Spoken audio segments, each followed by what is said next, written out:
ನೆಮ್ಮದಿಯನ್ನ ಒದಗಿಸುವುದಕ್ಕಾಗಿ ರಾಜಸೂಯ ದೂರವನ್ನ ನೆರವೇರಿಸ್ತಾ ಇದ್ದಾರಂತೆ. ಬರಬೇಕು ಅಂತ ಕೇಳಿಕೊಂಡಿದ್ದಾರೆ. ಹೋಗುವುದಾ?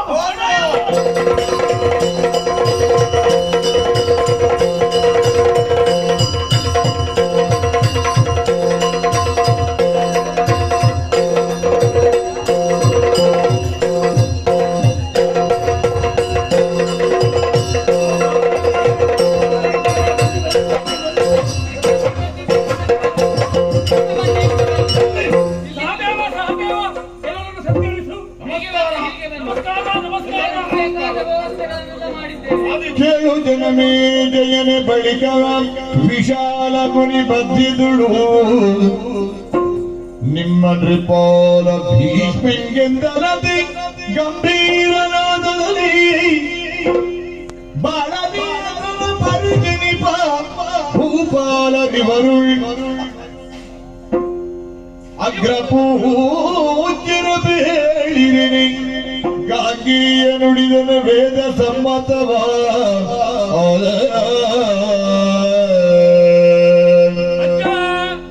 ಧರ್ಮರಾಯ ತೀರ್ಥರೂಪರಿಗೆ ಸ್ವರ್ಗದಲ್ಲಿ ಸ್ಥಾನ ಲಭಿಸಲಿಲ್ಲ ಎನ್ನುವುದಕ್ಕೆ ಬೇಕಾಗಿ ನಾರದರ ಉಪದೇಶದಂತೆ ಗುರು ಹಿರಿಯರು ಆಶೀರ್ವಾದವನ್ನು ಪಡೆದು ದೇವರು ಭಗವಂತ ಗೋಪಾಲಕೃಷ್ಣನ ಅನುಗ್ರಹದಿಂದ ರಾಜಸಯಾಧ್ಯರನ್ನು ಮಾಡುತ್ತಾ ಇದ್ದೇವೆ.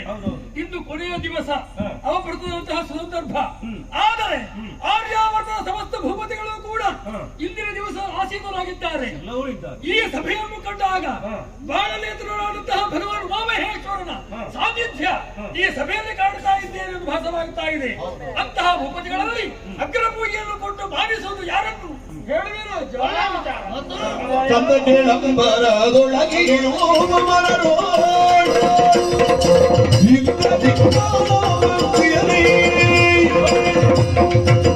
ಇಂದು ಶೇಖರವೇ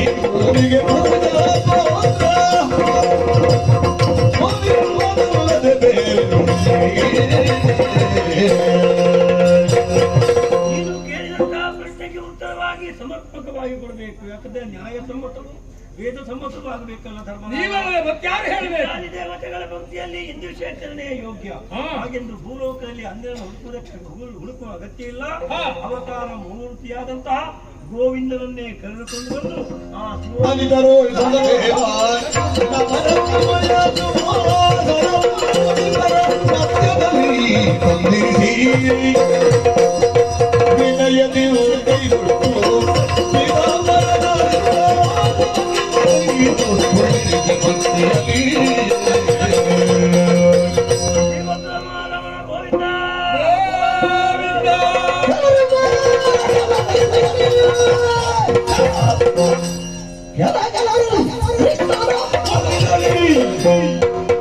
ಕೆಲರು ಹರಿಪಕ್ಷದಲ್ಲಿ, ಕೆಲರು ಅನುಜನದ ಬೀದಿಯಲ್ಲಿ,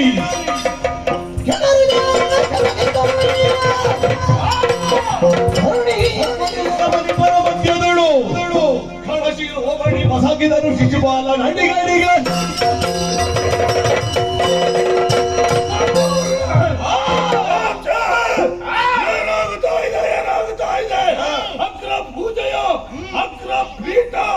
ಯೋಗ್ಯತವಂತನ ಪಾಲಾಗುತ್ತದೆ ಎನ್ನುವ ಹಾಗೆ ನಾವು ಭಾವಿಸಿದ್ರೆ ಅಗ್ರಪೀಠದಲ್ಲಿ ಕುಳಿತವನಾರು ಕೃಷ್ಣ. ಹಾಗಿದ್ರೆ ಸಭೆಯಲ್ಲಿ ಕುಳಿತವರೆಲ್ಲರೂ ಮೌನವಾಗಿದ್ದಾರೆ. ಯಾಕೆ?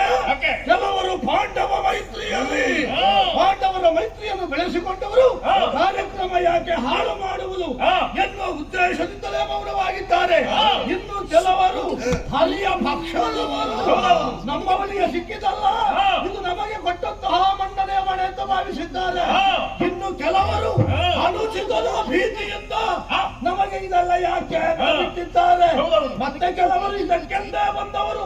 ಹಾಗಿದ್ರೆ ಮಾನ ನಿಧಿಗಳಾದ ನಾವು ಸುಮ್ಮನೆ ಉಳಿಯುವುದಕ್ಕಾಗುತ್ತದೆ. ಕುಳಿತು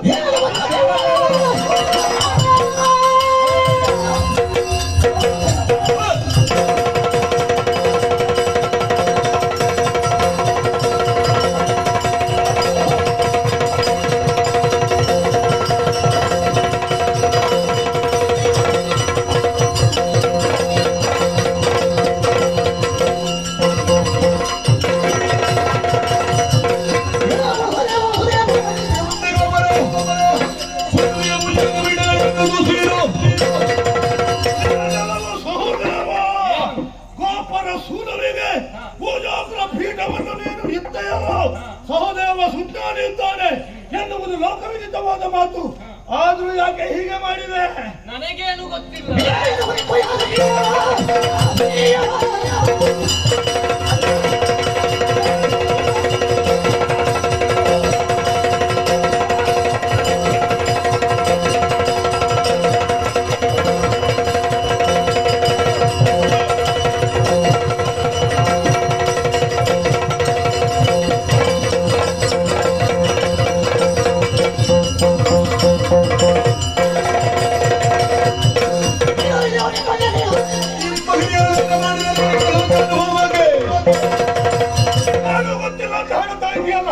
ನೀನು ಮಾಡಿದ ಈ ಕಾರ್ಯದಿಂದ ನಿನ್ನಪ್ಪನಿಗೆ ಸ್ವರ್ಗ ಸಿಗುವುದಲ್ಲ, ನರಕಕ್ಕೆ ಬಿದ್ದಿದ್ದಾನೆ. ಯಾಕೆ ಹೀಗೆ ಮಾಡಿದೆ? ಅಜ್ಜ ಭೀಷ್ಮಾಚಾರ್ಯ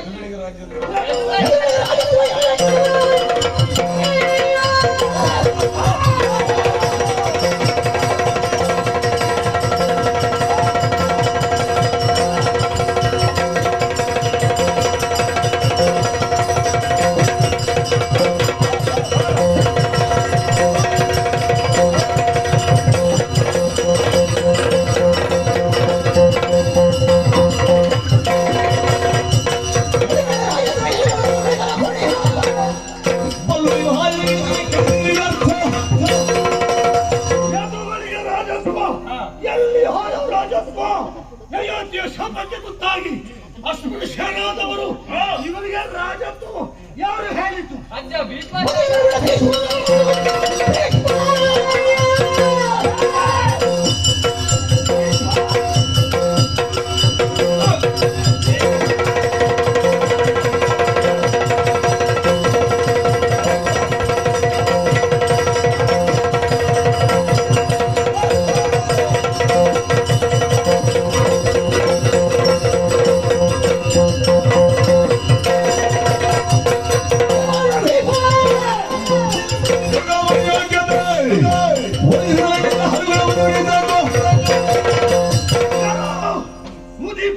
ಭೀಷ್ಮ 60 ಕಳೆದ ಮೇಲೆ ಅರೆ ಮರಳು ಅಂತ ಹೇಳ್ತಾರೆ. ನಿನಗೆ ಪೂರ್ತಿ ಮರಳು, ನಿನ್ನ ಹಲ್ಲು ಒಮ್ಮೆ ಸಭೆ ನೋಡ. ಸಭೆ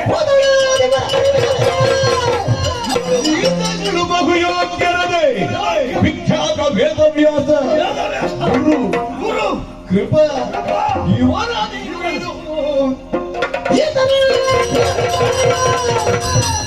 ಕೃಷ್ಣಂಗೋತ್ರ ಕೊಡುವರೆ ಬೇರೆ ಕೊಡುವುದು ಭೂತಳೇಶರ ಮುಂದೆ ಮನ್ನಿ ಕುದುಚಿದವಲ್ಲೆಂದ ಮುದುಕ ಒಮ್ಮೆ ಸಭೆ ನೋಡ. ನೋಡು, ಕಂಡು ಬಿಟ್ಟು ನೋಡು. ಉಳಿದವರು ಯಾರು? ಮಾನನಿಧಿಗಳು ಮಾತ್ರವಲ್ಲ, ಜ್ಞಾನವಂತರು ಇದ್ದಾರೆ. ವೇದವ್ಯಾಸರು, ವೇದವ್ಯಾಸರಿಗಾದರೂ ಈ ಪೀಠವನ್ನು ಕೊಡಬಹುದಿತ್ತು. ಅವರ ಋಣದಿಂದ ನೀವು ಮುಕ್ತರಾಗ್ತಾ ಇರ್ತಿದ್ರಿ. ಬಿಡು, ಕೌರವ ಪಾಂಡವರ ಜೀವನವನ್ನು ತಿದ್ದಿ ತೀರಿದಂತಹ ದ್ರೋಣಾಚಾರ್ಯರಿದ್ರು. ಅವರಿಗೆ ಕೊಡ್ತಾ ಇದ್ರೆ ನಾವು ಮೌನಿಗಳಾಗಿರ್ತಾ ಇದ್ವಿ. ಬೇಡ, ಕೃಪಾಚಾರ್ಯನಿಗೆ ಕೊಡಬಹುದಿತ್ತು, ಅಶ್ವತ್ಥಾಮಾಚಾರ್ಯನಿಗೆ ಕೊಡಬಹುದಿತ್ತು. ಬೇಡ, ನೀನಾದ್ರೂ ಇಟ್ಟುಕೊಳ್ಳಬಹುದಿತ್ತು. ಅದನ್ನು ಬಿಟ್ಟು ಮಾನ ನಿಜಗಳ ಮುಂದೆ ಈ ಗೋಪರ ಸೂರ್ಯನಿಗೆ ಪೂಜಾಗ್ರ ಪೀಠವನ್ನು ಕೊಟ್ಟಲ್ಲ. ಕೇಳಿದ ಕೇಳಿ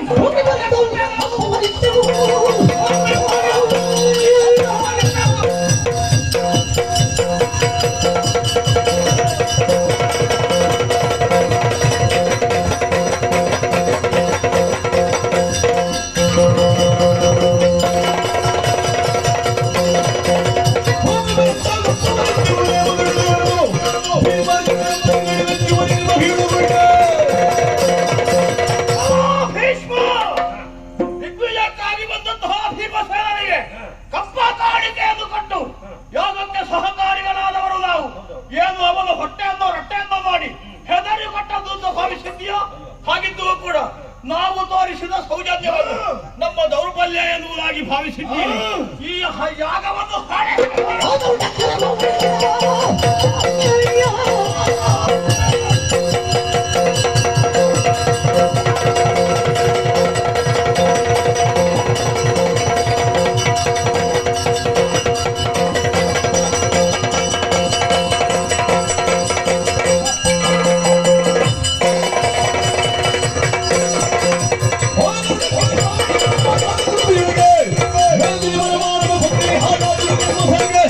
Hey!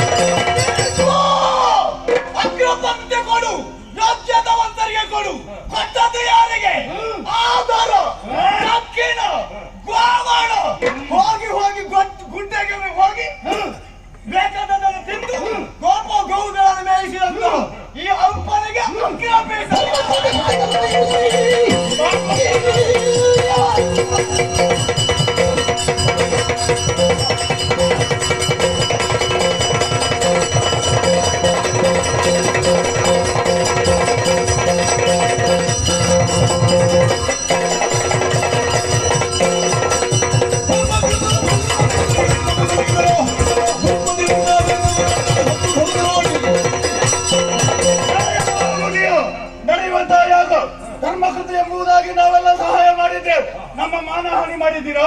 ಹೀಗೆ ಬಿಡ್ತೇವೆ ಎಂಬುದಾಗಿ ತಿಳಿದಿದ್ದೇವ. ಮಾಡುವಂತ ಯಾಗವನ್ನು ಹಾಳಾಗಿಸುತ್ತೇವೆ. ಆ ಮುದುಕನಲ್ಲಿ ಏನು ಮಾತಾಡುವುದು?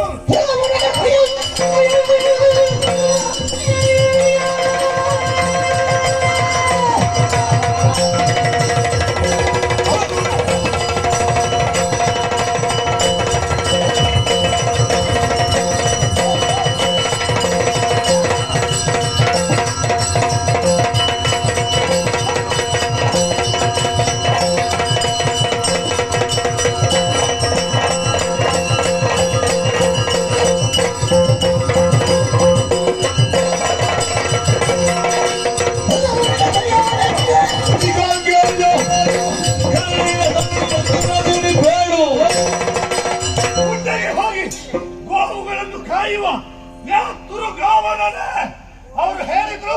ನೀನು ಬಂದು ಕೂತೆ. ಯಾರಿಗೆ ಆದ್ರು ಸ್ವಲ್ಪ ಸ್ವಸ್ವರೂಪ ಜ್ಞಾನ ಅಂತ ಬೇಕು. ಇವನಿಗೆ ಎಲ್ಲಿದಷ್ಟು ಉಂಟ ಬಂದು ಕೂತಿದ್ದಾನೆ. ಇವನು ಕೂತದ್ದು ಹೇಗಾಯ್ತು? ಗರುಡು ಕೂತುಕೊಳ್ಳಬೇಕು ಅನ್ನೋ ಧ್ವಜಸ್ತಂಭದಲ್ಲಿ ಕಾಯಿಗೆ ಕುಳಿತುಕೊಂಡ ಹಾಗಾಯ್ತು. ದೇವರಿಗಿಂತ ನೈವೇದ್ಯವನ್ನ ನಾಯಿ ತಿಂದ ಹಾಗಾಯ್ತು. ನಪುಂಸಕರಿಗೆ ಮದುವೆ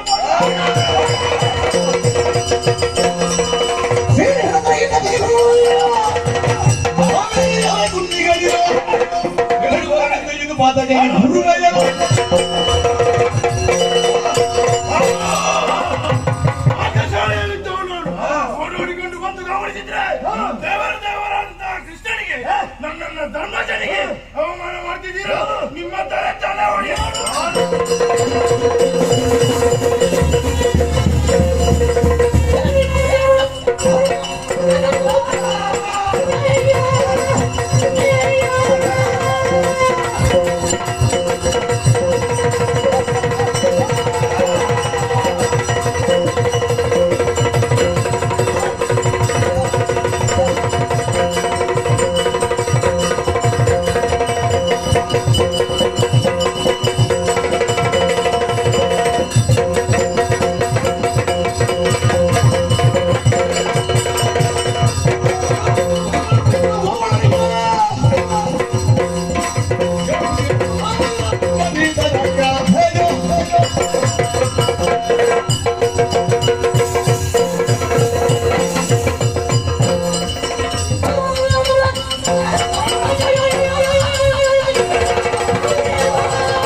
ಆಗುವಂತಹ ಕಾರ್ಯಕ್ರಮದಲ್ಲಿ ಹೊರಗಿನವರು ಬಂದು ಗಲಾಟೆ ಮಾಡಬಹುದು, ಅವರು ಗಲಾಟೆ ಮಾಡ್ತಾರೆ ಅಂತ ನಾವು ಕೂಡ ಅದಕ್ಕೆ ಸರ್ವ ಸೇರಿಸುವುದು.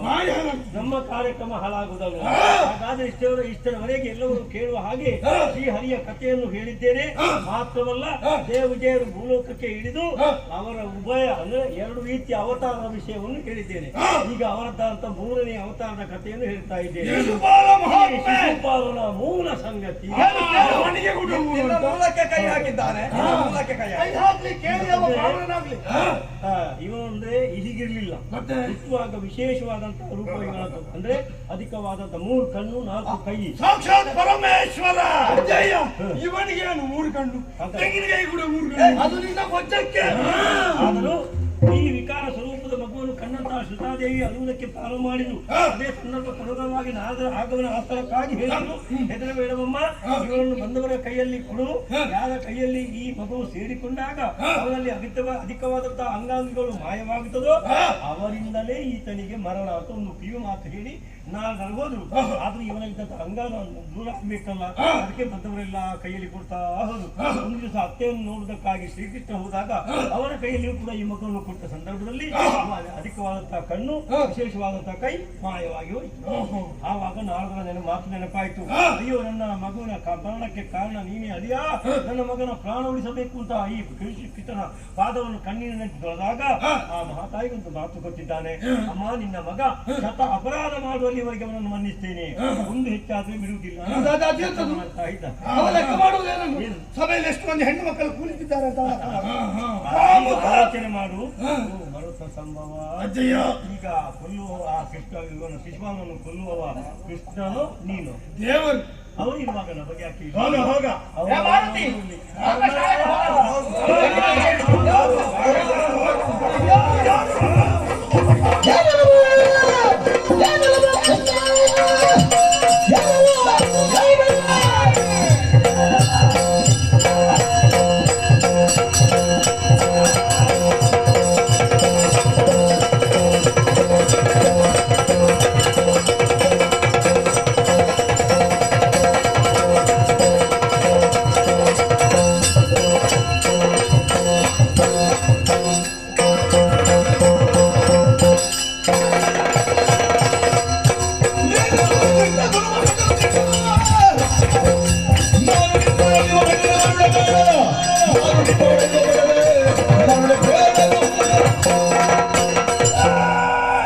ನನ್ನನ್ನು ಕೊಲ್ಲುವ ಭಟನೋ, ನಿನ್ನಲ್ಲಿ ನಾನು ಅಳಿಯುವವನೋ ನೋಡು.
ನಮ್ಮನ್ನು ವಿರೋಧಿಸುವ ಮೂಲಕ ಮರಣದ ಹೊಸಗಿಗೆ ಕೈ ಚಾಚುವಂತಹ ನಿರ್ಣಯವನ್ನು ಮಾಡಿದ್ದೆ. ಸಾಯುವುದಕ್ಕೆ ಸಿದ್ಧ.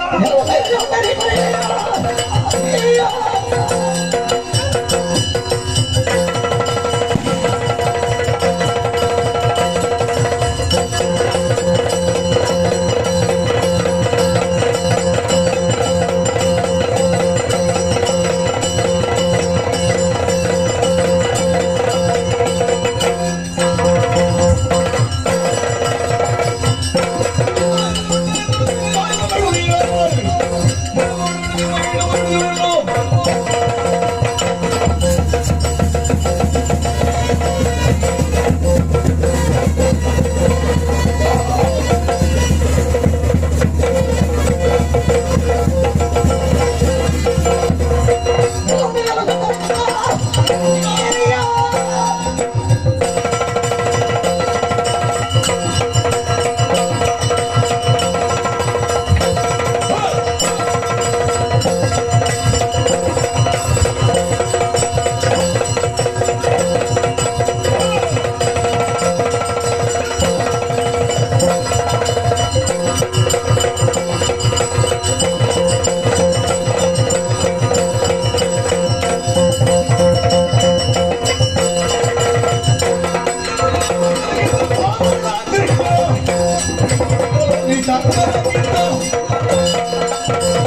ಕೃಷ್ಣ ತಂದೆಯಾದ ನರಕಾಸುರ ದೈತ್ಯನನ್ನು ಕಂದೆ ಸೇಡ ತೀರಿಸುವುದಕ್ಕೆ ಮಗ ಭಗದತ್ತ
ಹೋರಾಟಕ್ಕೆ ಮುಂದಾದೆ. ಹೌದು. ನೀನು ಯುದ್ಧಕ್ಕೆ ಜನಲ್ಲ. ಎಲ್ಲಿಯಾದ್ರೂ ಹೆಣ್ಣು ಮಕ್ಕಳ ಸೀರೆ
ಮಾಡಿದ ಕಲ ಯಾವುದಲ್ಲೂ ಅನುಮೋದನವೋ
ಮದುವೆ ಆಗಿದ್ದೇನೆ ನಿನ್ನ ಪಾಪದ ಕೊಡ